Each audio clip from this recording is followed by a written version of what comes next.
Hoy tenemos el honor de poder conocer mejor a un hombre sabio, un filósofo, un hombre que ha hecho de la libertad y de la experiencia como forma de conocimiento, como forma de vida, su bandera.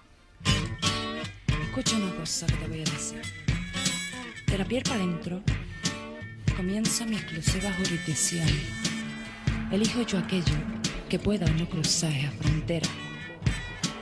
Soy un estado soberano y las lindes de mi piel me resultan mucho más sagradas que los confines políticos de cualquier país. Como dice mi idolatrada Ajo en esta canción de Mil Dolores Pequeños, de la piel para adentro mando yo. Una frase que perfectamente podría considerarse el leitmotiv de nuestro invitado de hoy, de Antonio Escotado. Una frase que bien podría haberla firmado otro grande como Fernán Gómez o incluso, ¿por qué no, Lourdes, nuestra amadísima Lola Flores? Nuestra musa. Nuestra musa. Y porque una mala vida tan modélica como la de Antonio Escotado no podría haberlo sido si en algún momento hubiera dejado cruzar las fronteras de su piel y de su mente a los convencionalismos, a las religiones malentendidas, a los pelos en la lengua o a los miedos a la vida, con todo lo que la vida implica.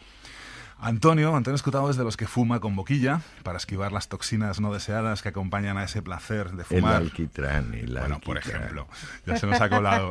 Hay que puntualizar siempre. Bueno, toxinas, el alquitrán es una toxina, no deja de serlo. El caso, que lo fuma a buen ritmo y porque es un placer, pero sin 3 ansias. paquetes diarios hace 60 años. Madre mía. Madre del amor hermoso. Antonio es un icono de la no prohibición de las drogas. Y ojo que digo de la no prohibición, que no de la legalización indiscriminada. Lo fue durante los años 70 y los 80. Contó todo lo que había que contar al respecto en su historia general de las drogas, probablemente la única obra que ha intentado hacer algo en España y si me apuras en el mundo, por abordar el debate de las drogas con una visión científica que permita llegar a lo ético, a lo moral o a donde haga falta, pero con conocimiento de causa. Escotado ya ha dejado para la posteridad 6 hijos, varios libros imprescindibles, pero su capacidad productiva no ha terminado. En los próximos meses verá la luz su próxima criatura. Un chiquillo de 800 páginas que repasa su pensamiento y su vida, recopilando docenas de artículos publicados aquí y allá a lo largo de varias décadas. Una especie de libro de autoayuda que recurre a la filosofía, a las ideas, para plantar cara al miedo en todas sus formas, para ayudarnos, en definitiva, a ser más libres. Y como él tiene ganas, y el que tiene que hablar aquí es él... Y no pues se calla el que se calla soy yo, y Lourdes, aquí tienes a Antonio Escotado. Antonio Escotado, buenos días. Hola. La libertad ha mandado en tu vida y es la palabra más grande de toda tu vida y toda tu obra. No sé si estamos de acuerdo, ¿verdad? Cierto que sí. Anoche estaba cenando con un hijo mío y me estaba comentando si no sería un ideal conveniente, por ejemplo, vivir todos 99 años y saber de qué y a qué hora nos moriríamos todos, con 99 años bien cumplidos. Uh-huh. Sin embargo, yo le contestaba que la libertad es básicamente incertidumbre, estado de apertura. Si no hay incertidumbre, no se puede vivir. A nosotros 3 nos dicen ahora la hora y la forma de morir, y desde este mismo instante, aunque tengamos por delante 5 premios Nobel, el dinero de Bill Gates, las novias más maravillosas o los novios más maravillosos, ya nuestra vida se ha arruinado. Necesitamos el estado de incertidumbre. Esa incertidumbre custodiada son los derechos civiles, la libertad.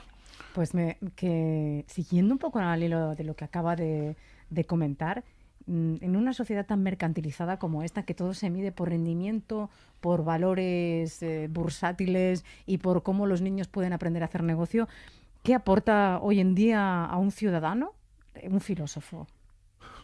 Para empezar, decir que lo de la vida mercantilizada es una bendición, porque antes lo que teníamos era la vida sacralizada o la vida militarizada. Por desgracia, en la vida... hemos pasado de la dictadura de lo sagrado y lo militar a la dictadura de los mercados, no lo sé. Bueno, lo que pasa es que los mercados no es tanto dictadura como azares, aciertos y estafas. Las 3 cosas. En cambio, con los militares no hay más que obedeces o mueres. Es otra cosa. Yo lo llamo el tránsito de la sociedad clerical militar a la sociedad comercial. ¿Y qué hace un filósofo con todo esto? Porque una de las primeras cosas que sacrifican en los planes, estos nuevos planes de estudios que quieren formar en la excelencia financiera a las nuevas generaciones, lo primero que cortan es la filosofía. Sí, que tampoco se puede estudiar economía con matemáticas como pretenden. Una pobre persona que ahora quiera salir licenciado en económicas o en empresariales, le van a dar como 4 años de matemáticas perfectamente inútiles para ejercer de economista. Pues naturalmente, si alguien tuviese el más remoto algoritmo capaz de ganar, pues ya sería el hombre más rico de la Tierra. Claro. Pero seguimos con esa tonta y nada. Solo hay una asignatura en quinto al final de la carrera de Historia del Pensamiento Económico y bueno, pues así rueda la bola. En cuanto a filosofía y bachillerato, bueno, esto es incalificable. Quiero recordaros que nuestra Academia de la Lengua, parece mentira, pero nuestra Academia de la Lengua definía curiosidad como deseo de saber lo que no conocemos. Desde el año 80 y tantos o así, ha cambiado la definición de curiosidad y ahora es deseo de saber lo que no nos incumbe. Ujú. Es decir, para la RAE ahora, bueno, hace 30 años, resulta que la curiosidad es chafardería, indiscreción. Qué pedazo de canallada. Y nos perdemos la parte buena de la curiosidad que ha hecho avanzar a la humanidad Claro. a lo largo de miles sido de un años. auténtico- Es una burrada, pero además es que está real, o sea, es un acto de vileza organizado, porque también asombro se definía como maravilla, ahora se define como susto, espanto. Hay que acordarse que yo creo que el libro Lambda, o sea, el libro 7 de la metafísica de Aristóteles, dice que el origen del conocimiento es el asombro y la curiosidad. Oye. Pues claro, según la Real Academia de la Lengua, pues por supuesto, no. Y además, de paso, Aristóteles salió de los planes de estudio hace ya por lo menos 10 años. Yo tengo una gran curiosidad, no sé si es de mi incumbencia o no, porque si quiero saber cómo va a ser ese próximo libro, que si no tengo mal entendido, va a recopilar muchos textos tuyos, alguno inédito. ¿Y cómo está planteado? ¿Qué quieres contarnos con ese nuevo libro? Pues yo nada, la verdad es que esto es un amable, ni lo más mínimo. Es un libro donde yo no intervengo, o sea, Bueno, un amable editor que tiene un catálogo exquisito de obras, se le ocurrió que iba a publicar una antología. Entonces, claro, pues recurrió a Guillermo, que es mi editor de hace muchos años. Guillermo pues se puso las pilas y nada, hemos sacado para empezar un primer volumen que yo creo que se va a titular Frente al miedo y que tiene eso en común, pero hay material para un segundo volumen del calibre, solo sobre salud y sexo. Antes hablaba de la incertidumbre y yo no sé qué es lo que le hace dudar a Antonio Escotado. ¿Qué es lo que le provoca miedo? Miedo, ser cobarde es lo que más me temo. ¿Y ante qué duda? La verdad es que soy poco vacilante. Tardo en resolverme, pero una vez que me resuelvo, tengo una tenacidad de asno. Mm. Antes, Salva, nos ha dicho una frase que yo he apuntado porque los dos nos hemos mirado como... es casi una sentencia, ¿no? De decir, dice, para conseguir una cosa, lo más seguro es desearlo realmente. En realidad es que me han regalado un libro y quieren que me lo lea, un libro sobre Shiva y el shivaísmo. Y claro, está lleno de citas del Bhagavad Gita y esta es una de ellas. El Bhagavad Gita viene a decir, no recuerdo textualmente, pero si realmente quieres conseguir algo, afánate en desearlo realmente.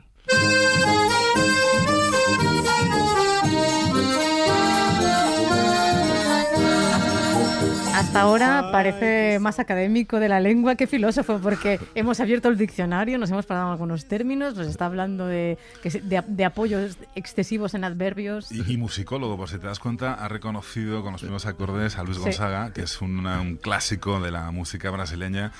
Y viene a cuento porque él vivió allí durante muchos años, hasta el año de los 4 a los 14 años, ¿no? Los 4 a los 14. Y con 14 añitos se nos planta en la meseta nacional católica. Eso marca, ¿no? Venir del trópico de Brasil aquí a la meseta, a esto. Del tecnicolor al blanco y negro de repente, ¿no? Me cogí un cabreo. Estuve a punto de matar a unos cuantos militares en la mili. Es la única vez que he tenido tendencias realmente homicidas. Y claro, intentando follar en un país donde literalmente era imposible. ¿Qué relación tenías con tus padres, Antonio? ¿Qué recuerdas? Buenísimas. Soy hijo único. Mis padres me adoraban y yo les adoro. Mi padre era una persona sentimental, volcánica, irascible, con un agujero en el bolsillo y una gracia humana que le permitía, por ejemplo, hablar durante 5 minutos en verso, en cualquier caso, ¿no?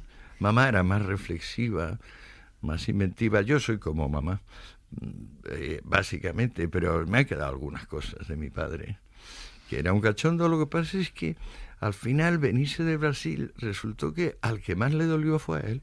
Claro. Y empezó a dejar de no querer vivir y el hombre consiguió no vivir y bueno, prácticamente se dejó morir en 5 o 6 años, sí. Y viviste también, antes de irte a Ibiza, fuiste la generación de mayo del 68, viviste el comunismo, la clandestinidad que empezaba a moverse aquí en el ambiente universitario, sobre todo. ¿Cómo era aquello y hasta qué punto era realmente, en qué consistía aquella resistencia? Que ahora está un poco mitificado, ¿no? Era ridículo. Nos reuníamos, por ejemplo, en mi caso había 2 células secretas, una perteneciente a la FUDE, que era la Federación Universitaria, y otra al PC. ¿Y qué hacíamos en esas reuniones? Decir chorradas, aportar el mundo obrero, nuestra bandera, presumir de que nos habían pegado un porrazo los grises en la última manifestación. Alguno era lo suficientemente salvaje como para presumir de que le había pegado un ladrillazo a un gris o a un civil. En fin, era un acceso de autoimportancia en cada uno de nosotros, como si fuéramos a ser la resurrección de Saint-Just o de Robespierre. Vamos a seguir un poco con el hilo vital de Antonio Escotado, que es apasionante, porque si nos ponemos a estirar del hilo o a cabalgar su vida, como más propiamente se debería decir, llegamos a Ibiza como él mismo nos adelantaba.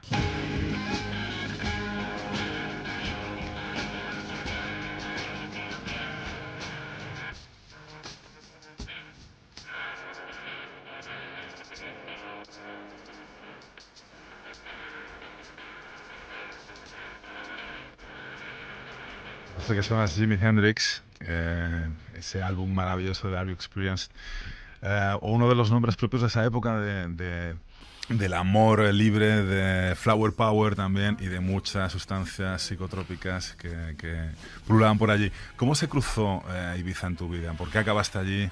Porque me dijeron que había ya unos grupetes bueno, todos éramos gentes terriblemente politizadas, éramos, pues el que no era maoísta, pues era, digamos, guevarista, y me dijeron que había 2 o 3 grupetes de 2 o 3 personas que ya tenían casas de campo ibicencas y que lo pasaban muy bien, y que en Ibiza también había una cierta colonia, digamos, inglesa, holandesa, norteamericana, de gente muy guapa. Como yo tenía la represión entre ceja y ceja en esta maldita España mesetaria, pensé que allí podría culminar la revolución sexual, que era la única que me parecía interesante. Una motivación más que suficiente. Yo casi que apruebo la moción. Totalmente. La única, por lo menos, seductora ahora mismo. Ciertamente. ¿Y montaste allí como una especie de comuna o una casa? Vamos a ver, la verdad del mito de la Ibiza hippie, como dice Salva. ¿Qué había allí realmente? Allí había el desafío de vivir de lo que los demás tiraban. Bueno, nosotros fuimos capaces de vivir, y muy a gusto, una intensa vida social, sin electricidad, sin agua corriente y muchas veces sin vehículo. Es decir, haciendo autostop o pegándonos unas caminatas. Yo recuerdo a un viejo amigo, Leopoldo, que se vino andando de Cala San Vicente a mi casa de San José, haciéndose pues campo a través fácilmente 20 kilómetros.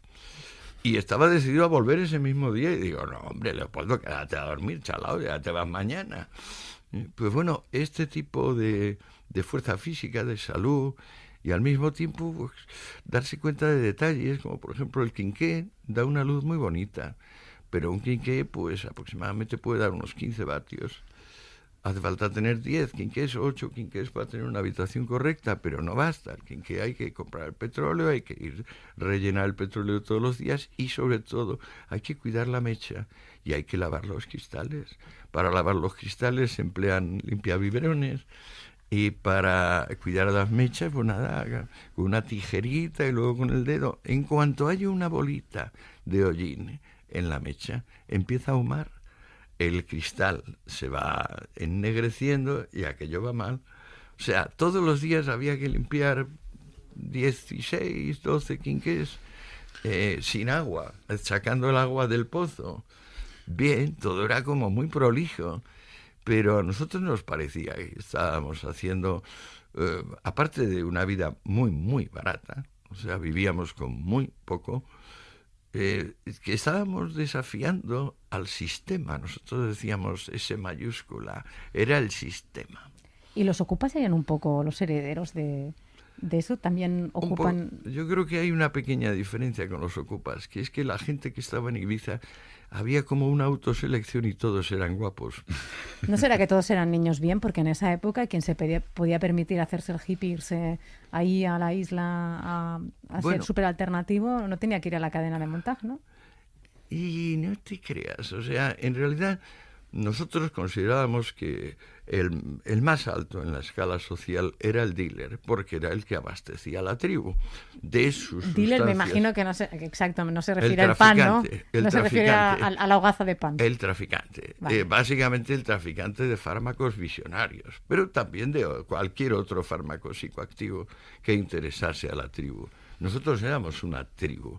La tribu tenía costumbres muy particulares, como el amor libre, el cultivo de un menú farmacológico alternativo, y con eso bastó como un filtro para que, sin perjuicio que hubiera gentes así feuchas de aspecto, pero en realidad muy guapas, porque la belleza es ante todo un estado de ánimo, lo que teníamos en Ibiza, y sigue teniendo la isla, y eso es lo que la convierte en un imán mundial, es mucha gente guapa. ¿Y como consecuencia lógica surgió la idea de montar Amnesia o qué? ¿Para juntar a toda esa gente guapa y tomar esas drogas en comunión o cómo es esto? Bueno, la verdad fue una casualidad. Murió mamá, papá había muerto el año anterior, murió mamá y me dejaron un super piso en la calle Génova, justo enfrente del PP. Mira qué bien. Vaya. Génova 16. Bueno, qué buen comerciante fui yo, que lo vendí por 2,5 millones. Y luego, como había sido una venta tan de confianza, me llamó el notario a decir, por favor, firme el recibí, que el adquirente la vuelva a vender. Y digo, por casualidad, han pasado 3 años, ¿a cómo compra? Me dijo, 124 millones. Toma. Vaya. Yo creo que ahí demostré mi capacidad comercial. Sí, ahí muy mercantil no lo he visto. O sea, entonces, con aquel dinero, dije, ¿qué voy a hacer con esto? Parte, pues bueno, lo regalé, me hice unos viajes, y parte la empleé en crear Amnesia, que no era nada parecido a este lugar donde se meten 4.000 personas todas las noches, ahí poniendo Paris Hilton, Sí. Los discos y tal. Nada, no se parecía a nada. Era un sitio que estaba plagado todo un día sí, el otro también. Venían los guardias civiles a hacer registros, a fastidiar. Yo también contestaba con desplantes. Por ejemplo, le decía a Tony, el jefe de la Guardia Civil, tú no entras aquí como no vengas vestido de verde. O si no, si entras, pues pagas en la puerta. Y al otro se me ponía, hippie de mierda, maricón, ¿cómo te atreves? Vamos a acabar contigo, pero nos gustaba. A mí siempre me ha gustado la polémica. Digamos, no puedo negar que he sido pendenciero y que me he pegado bastantes veces. Y fue un negocio bollante que no sé si en aquella época daba los millones que está dando ahora, pero que desde luego ahora los da. Y tú te desvinculaste. Otro negocio de estos brillantes, ¿no? Bueno, es de risa. Cuando me di cuenta que tenía tal cantidad de amigos gorrones que venían y se llevaban no ya las copas sin pagar, sino las botellas. Al cabo de 4 o 5 meses digo, pero si tenemos una deuda con Cash Benirras, que es quien nos daba la botellería, tenemos el sitio lleno y sin embargo perdemos dinero. Aguanté unos pocos meses más y dije, anda, que se lo quede quien quiera. La virtud de molestar, y con 2 cosas que molestan mucho, incomprensiblemente a ciertos sectores o a amplias capas de la humanidad, ¿no? El sexo y las drogas. Antonio, a ello has dedicado parte de tu vida y tus estudios. Las drogas, ¿qué droga te parece peligrosa? Dime una. La aspirina. Toma. Hombre, no creo que haya mucha diferencia entre la aspirina, la heroína y el tabaco en un momento dado, ¿no? ¿Una droga que te ha dado miedo? No, bueno, la verdad es que más una bien... que te haya dado respeto, va. Más bien debería decir el ibuprofeno. Todo tipo de calmante que en realidad está en el mercado porque no es eufórico. Porque lo que él nos admite es que un fármaco eufórico, es decir, un fármaco que cambie el estado de ánimo para bien, eso, digamos, es el camino incorrecto hacia la felicidad. ¿Tú te sigues drogando, Antonio? Sí, pero por supuesto. Bueno, lo que pasa es que yo tengo un menú muy selecto. No concibo la vida sin utilizar estimulantes, sedantes, somníferos. Las drogas están ahí para que los hombres sean más libres y tengan más control. Esa es la razón de ser y por eso hay ese extraordinario desarrollo de la química de síntesis, esa inventiva que, por ejemplo, ha puesto en manos de nuestra juventud una cosa que no hubo en tiempos míos. Nosotros, si queríamos viajar, teníamos que tomar ácido mescalina y estar a calzón quitado 10, 20 horas. Ahora los jóvenes tienen, por ejemplo, 2CB, éxtasis, tienen muchísimas más cosas y más que habrá.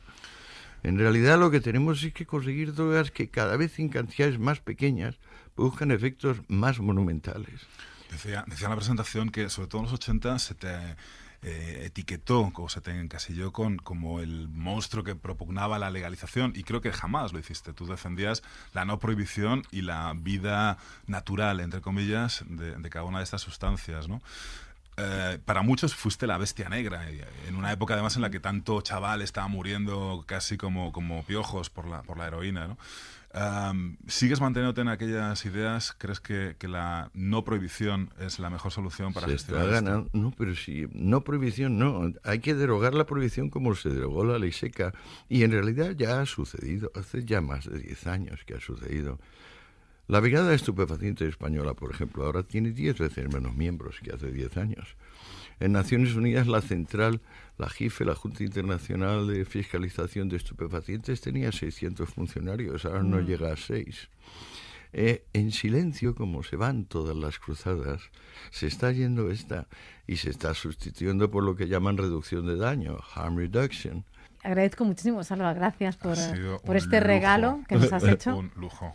Y gracias, Antonio Escotado. Un placer y nos pasaríamos un montón de tiempo hablando con... Bueno, he empezado hablando de usted y yo misma me he apeado del tratamiento y te estoy tuteando. Bueno, pero... Gracias a vosotros. Gracias por aceptar la Ahora, invitación. hay una cosa que no hemos mencionado, que es que parece que las drogas y el sexo son el máximo tabú. No, en España hoy, pues también en algún otro país, pero sobre todo en España, el gran tabú es el progresismo. Cuando me puse a documentar la historia del comunismo, que ahora voy por el tomo 3, pero todavía no he terminado el 3, me di cuenta que es un asunto tabú, pero más tabú que las drogas. El progresismo en España. Sí, esto da pero para un programazo. vamos a llamarlo por su nombre. Yo lo llamo la conciencia roja o la razón roja. O sea, la proposición de que la propiedad es un robo y el comercio es su instrumento. Eso, desde el Sermón de la Montaña, que dice los últimos serán los primeros, eso es uno de los grandes impulsos que separan a unos de otros. Ahí es donde podemos tener miedo al otro. En cambio, en las drogas tenemos miedo a nosotros mismos sin darnos cuenta. Cuando decimos, ay, quiero proteger a mi hijo, no es cierto. Lo que tú temes es que si te drogas vas a hacer el ridículo o vas a ser un monstruo sádico criminal. Eso es lo que temes y lo proyectan. Pero en el cambio, cuando hablamos de la propiedad y el comercio, lo que tememos es que venga otro a quedarse con lo nuestro, o estamos deseando nosotros saltar y expropiar al vecino. O sea, ¿para cuándo el tercer volumen de exacto. Los enemigos del comercio? Que se está Voy a haciendo de rodar? terminar, yo creo, para este diciembre. espero que el libro esté listo en enero completamente. Y bueno, fíjate, el primer tomo fueron casi 700 páginas, el segundo un poco más de 700 y el tercero espero que no tenga más de 800. Veremos, ansiosos estamos. Sabéis que me ha tomado justamente 18 años componer este libro y que cada día, porque es básicamente un producto de estudio, cada día me doy cuenta de que no sabía nada. Y cada fenómeno que estudio digo, maldita sea, pero si tú pensabas que... es la diferencia entre mirar las cosas de cerca y con buena fe a, pues, no mirarlas de cerca y tenerlas de oídas. Bueno, Antonio, estarás trabajando mucho lo del desapego, pero yo te veo con una curiosidad infinita y unas ganas de abrir puertas, ventanas, abrir páginas y te veo muy curioso y eso desapego no es demasiado. Muchas gracias por haberte venido a la radio y gracias a Salva por haberte traído. A vosotros. A vosotros un abrazo.